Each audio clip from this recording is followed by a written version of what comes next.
Hi, in front of me is UMIDIGI A3 and today I would like to show you how you can download and apply live wallpaper called Shadow Galaxy.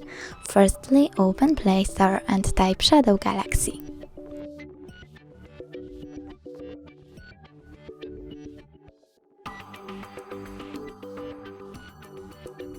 Then download this app from this developer.